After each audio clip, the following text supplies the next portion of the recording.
Hey everyone, this is Shreya Agrawal and in this video I am going to discuss the strategy to get 95% in class 10 board exams. So every parent's dream is to see their children getting a score of 95% or 90 above, especially in board exams, right? So in this video I am going to discuss the strategies and also some important questions which every student asks while preparing for any exam. So I'm going to give you the answers how much hours should you study in a day or how much you should study in a weekend, like questions. So I'm going to discuss the full strategy which you must follow from now onwards to get 95% in class 10 for your preparation. So let's start the video. So the first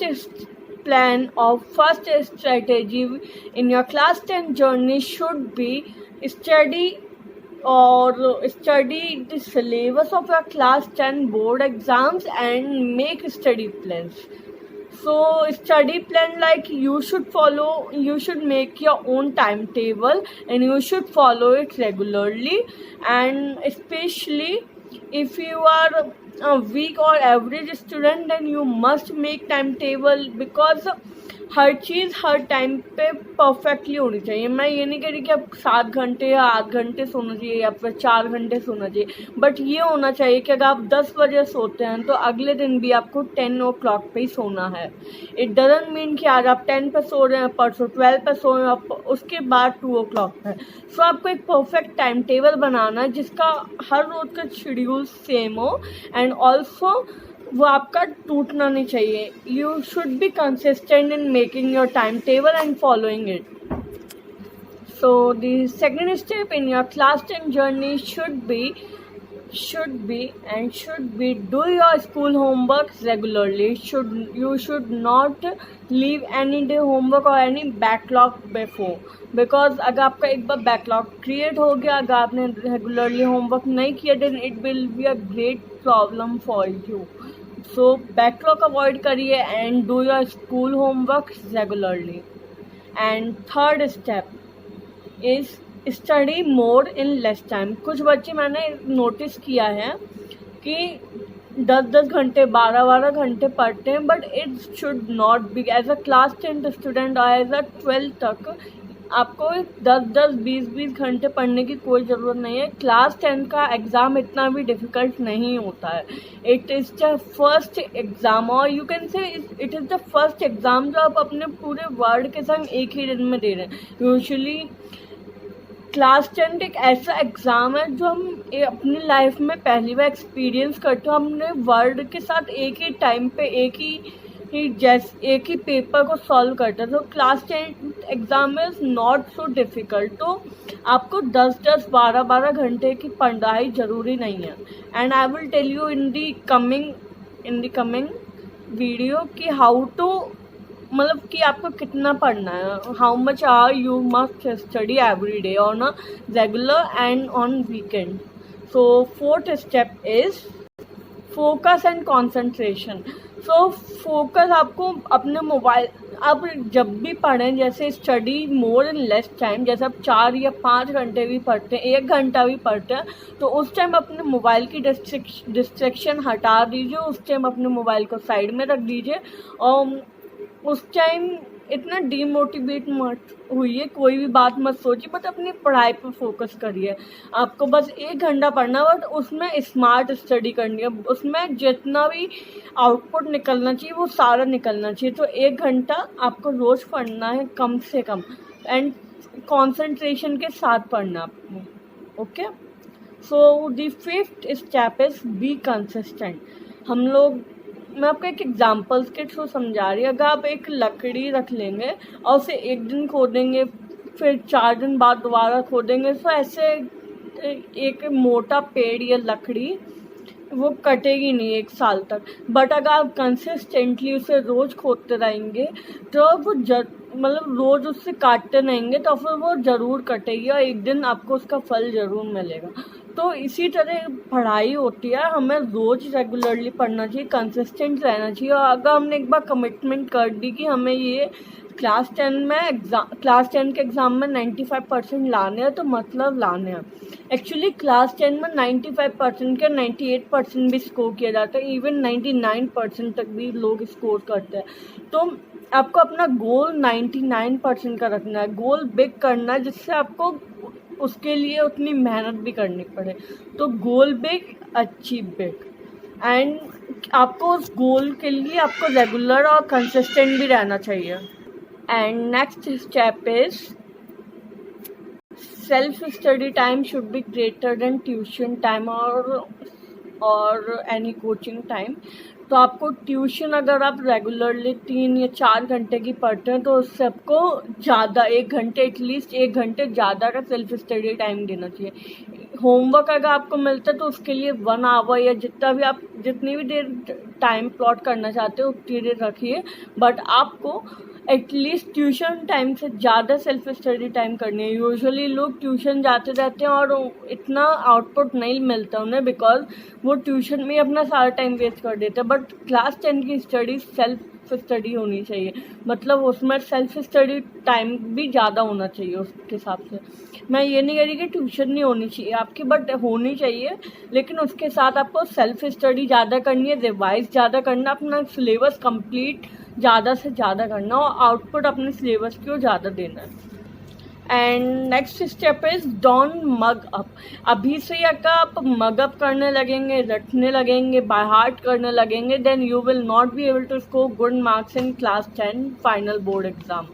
सो आपको mug up नहीं करना है। And at least आप लोग को लगता होगा history, civics या फिर ज्योग्राफी और कोई भी सब्जेक्ट उसमें मगअप करना होता है, जैसे हिस्ट्री सिविक्स में मगअप करना होता है, बट ऐसा नहीं है। अगर आप लोग हिस्ट्री सिविक्स को एक स्टोरी मान के चलेंगे, स्टोरी समझ के चलेंगे, तो आपको कोई प्रॉब्लम नहीं आएगी। आप उसको समझ के पढ़ सकते हो और मगअप करने की कोई ज़रूरत नहीं है। यूजुअली मगअप अभी आप कर सकते हो, बट अब बाद में जाके आप सब भूल जाते हो, तो मगअप नहीं करना है आपको। और हमें अच्छे से प्रिपेयर करना है, ऐसे प्रिपेयर करना है कि हमें बाद में याद भी रहे। और हमें एक हिस्ट्री सिविक सब्जेक्ट है, एक ज्योग्राफी सब्जेक्ट है, उनको मगअप करने की कोई ज़रूरत नहीं है, लेकिन हम ऐसा कर सकते हैं उन्हें स्टोरी के रूप में या उन्हें फैक्ट्स के रूप में या पिक्चराइज करके, जैसे भी आप समझना आपका लर्निंग पैटर्न है उसके हिसाब से आप अपना लर्न कर सकते, समझ सकते, but don't mug up please, because mug up करने का कोई फ़ायदा नहीं है। अगर आपको आगे जाके अपनी फ्यूचर, अपने कैरियर में ध्यान देना है, तो आपको मगअप करना छोड़ना पड़ेगा। और अभी से ही आप स्टार्ट कर दीजिए प्रिपरेशन। और आपका जो भी लर्निंग पैटर्न हो, लाइक अगर आप लिख के याद करते हो तो लिख के याद करिए, अगर आप कॉन्सेप्ट को समझ के करते तो समझ के करिए, या फिर पिक्चराइज करके करते तो वैसे करिए, बट मगअप करने की कोई ज़रूरत नहीं है, बिकॉज मगअप आगे जाके आपको डिफ़िकल्टी देगा। आप अभी सब याद कर लेंगे, बट क्लास 10 का जब फाइनल बोर्ड एग्जाम आएगा तब आप सब भूल जाएंगे। तो don't mug up please. And now we are going to start the question session की मोस्ट एक्सपेक्टेड क्वेश्चन या मोस्ट कॉमन क्वेश्चन जो बच्चे पूछते हैं। तो पहला क्वेश्चन कि मोस्ट स्कोरिंग सब्जेक्ट कौन सा होता है, which is the most scoring subject in class 10th और 9th। So I think the most scoring subject है मैथमेटिक्स, बिकॉज उसमें एक डेफिनेट पैटर्न होता है, डेफिनेट सिलेबस होता है, आपको बस मैथ्स यूज़ करनी होती है, फॉर्मूलाज यूज़ करने होते हैं और क्वेश्चंस की प्रैक्टिस करनी होती है। तो मेरे हिसाब से सबसे स्कोरिंग सब्जेक्ट मैथ्स होना चाहिए, और उसमें आपको स्टेप वाइज यूज़ करना है। अगर आपके मैथ्स के टीचर अच्छे हैं तो आप कहीं भी उनसे अच्छे से समझिए, और मेरे हिसाब से आपके लिए भी मैथ्स एक स्कोरिंग सब्जेक्ट होना चाहिए, बिकॉज मैथ्स ऐसा सब्जेक्ट है जो सबको आना चाहिए, वो भी अच्छी तरीके से। अगर आप मैथ्स नहीं कर पाते तो इट मीन्स कि you are weak in maths, और जो भी सब्जेक्ट में आप वीक है, नॉट ओनली इन मैथ्स, जो भी आप वीक है सब्जेक्ट्स में, उस सब्जेक्ट को सबसे ज़्यादा प्रैक्टिस, सबसे ज़्यादा प्रायोरिटी देनी चाहिए लर्न करने के लिए, बिकॉज जितना आप उसको प्रायोरिटी देंगे उतना आप उसको पढ़ेंगे, उतना उस सब्जेक्ट को समझेंगे, उतना आपका स्ट्रेस, उतना आपका मगअप करना या जो भी बंद होगा। तो जो भी आपका सब्जेक्ट लगता है कि हमें नहीं समझ आता, उसको आप और ज़्यादा पढ़िए जिससे वो समझ आने लगे। एंड नेक्स्ट क्वेश्चन इज कि हमें कितने आवर पढ़ना चाहिए डेली। तो मेरे हिसाब से daily for class tenth student daily का आपका 5 to 6 आवर बहुत है। एटलीस्ट अगर मैं आपका एक रफ टाइम टेबल से बता दूँ, जैसे 7 to 2 PM तक आप स्कूल में रहे, 7 AM to 2 PM, right. 2 PM के बाद आपने 1-2 ट्यूशन ज्वाइन कर ली, उसके बाद आपको कम से कम 4 आवर तो पढ़ना चाहिए, बट 5 to 6 आवर जब आपके एग्ज़ाम्स पास आ रहे तब आप पढ़ सकते हैं। बट डेली का आपको 4 आवर अभी से पढ़ना चालू करना चाहिए, बिकॉज इट्स ऑलरेडी जुलाई और हमें अभी से थोड़ी बहुत प्रिपरेशन चालू करनी चाहिए। एटलीस्ट 5 आवर नहीं तो बस 3 या 4 आवर तो आपको पक्का पढ़ना चाहिए अभी, और एग्ज़ाम टाइम में आपको 6 आवर डेली पढ़ना चाहिए। तो इतने में आपका अगर आप रेगुलरली पढ़ते हैं कंसिस्टेंसी के साथ, तो आपका श्योरली क्लास 10th में 97% आ ही जाएंगे। And second question is weekend में कितना पढ़ना चाहिए। तो वीकेंड में आप स्कूल तो जाते नहीं, तो आपको 6 से लेके 7 आवर तक डेली पढ़ना चाहिए वीकेंड में। जैसे संडे या सैटरडे में अगर आपकी छुट्टी होगी या फिर कोई फेस्टिवल आ गया तो छुट्टी होगी, तो आपको वीकेंड में कम से कम 6 to 7 आवर डेली पढ़ना चाहिए। ओके। एंड नेक्स्ट क्वेश्चन कि अभी हमें से सैम्पल पेपर या PYQs या फिर कोई रेफरेंस बुक यूज़ करनी चाहिए या नहीं। तो मेरे हिसाब से रेफरेंस बुक जुलाई के टाइम में अभी यूज़ करना इतना फ़ायदा नहीं करेगा, लेकिन ये हो सकता है आप जो भी चैप्टर ना कंप्लीट कर लें प्रिपरेशंस है, तो उसकी NCERT की अपनी जो भी बुक है उसके क्वेश्चन सॉल्व कीजिए, उसके बाद आप उसके PYQs लगाएं। उसी चैप्टर के आप PYQs गूगल पर अच्छे से सर्च कर सकते हैं, उसी चैप्टर के PYQs सॉल्व कीजिए। लेकिन रेफरेंस बुक अभी इस टाइम ज़रूरी नहीं है, नवंबर या दिसंबर में ज़रूरत होती है। और अभी आप अपने चैप्टर के लर्निंग पे ज़्यादा फोकस करिए, और उसके PYQs अगर आपका चैप्टर अच्छे से कंप्लीट हो जाए तो उसके PYQs आप लगा सकते हैं। बट रेफरेंस बुक अभी के लिए इतनी इम्पॉर्टेंट नहीं है, वो आप बाद में भी ले सकते हैं। So this was all for guys today. And अगर आपको कोई भी डाउट हो पढ़ाई से रिलेटेड या क्लास 10 की प्रिपरेशन से related, then you are free to ask me in the comment section, and I will surely make a separate video for your doubt, or I will either reply you in the comment box only.